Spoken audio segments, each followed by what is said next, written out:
Hello रुबान, स्वागत है आप सभी का हमारे इस न्यू वीडियो में।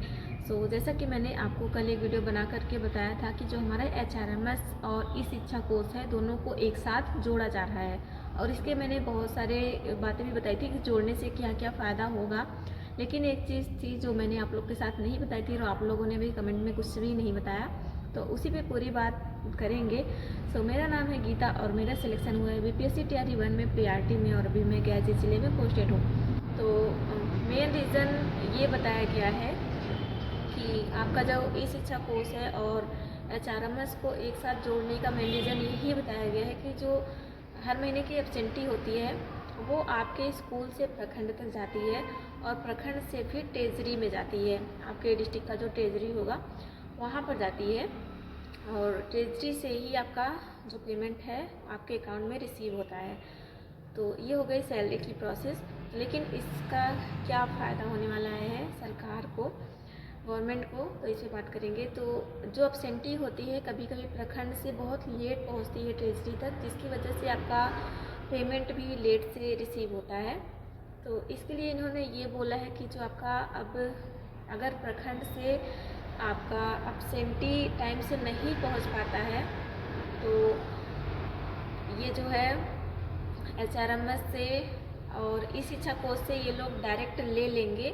इस शिक्षा कोर्स पे आप जितने दिन प्रेजेंट रहे हैं, कितने दिन छुट्टी पर रहे, कितने दिन एब्सेंट रहे, सब कुछ दिखेगा। तो इसके अकॉर्डिंग वो आपका एब्सेंटी ले लेंगे और इसके हिसाब से ही अब आपकी सैलरी आने वाली है।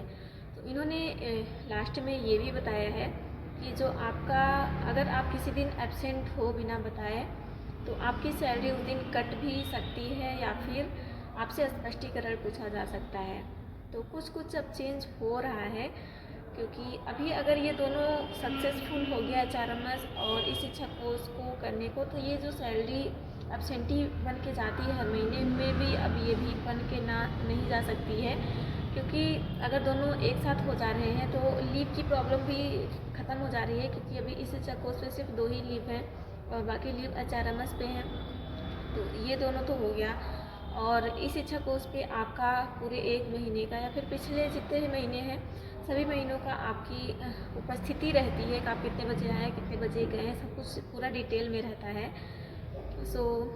ये है कि उन्होंने बोला है कि अभी इस शिक्षा कोर्स से जो आपकी प्रेजेंटी है उसको वो लोग निकाल सकते हैं, और उसके बेसिस पर ही आपकी सैलरी अब दे होगी। और बात करते हैं ये कब से लागू होने वाला है, तो मे बी कि लास्ट फरवरी या फिर मार्च से ये लागू हो जाएगा। और आप लोग बताना आप लोग को ये न्यूज़ सुन करके कैसा लगा।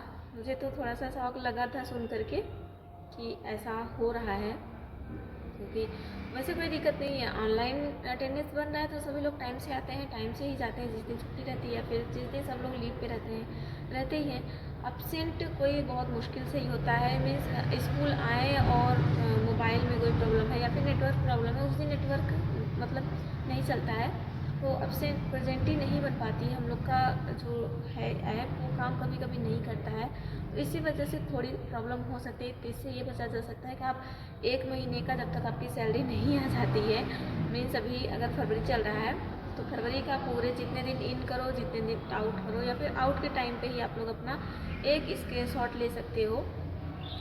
क्या पता कभी स्पष्टीकरण पूछा जाए तो उसको दिखाने के काम आ जाएगा। देन नेक्स्ट जब आपका फरवरी का पेमेंट आ जाएगा मार्च में, तो फिर आप डिलीट कर सकते हो, ऐसा कर सकते हो, क्योंकि कुछ भी हो सकता है, कुछ कहा नहीं जा सकता है। यही न्यूज़ थी जो आप लोगों को मुझे देनी थी। तो आज के लिए बस इतना ही। इसके बाद भी अगर आप में कोई डाउट्स बचते हैं तो मुझे कमेंट करिएगा, मैं उसका रिप्लाई ज़रूर करूँगी। एंड वीडियो में यहाँ तक आए हैं तो चैनल को सब्सक्राइब करिएगा, वीडियो को लाइक करिएगा, एक प्यारा कमेंट ज़रूर बजिएगा। आज के लिए बस इतना ही। Bye bye guys, take care.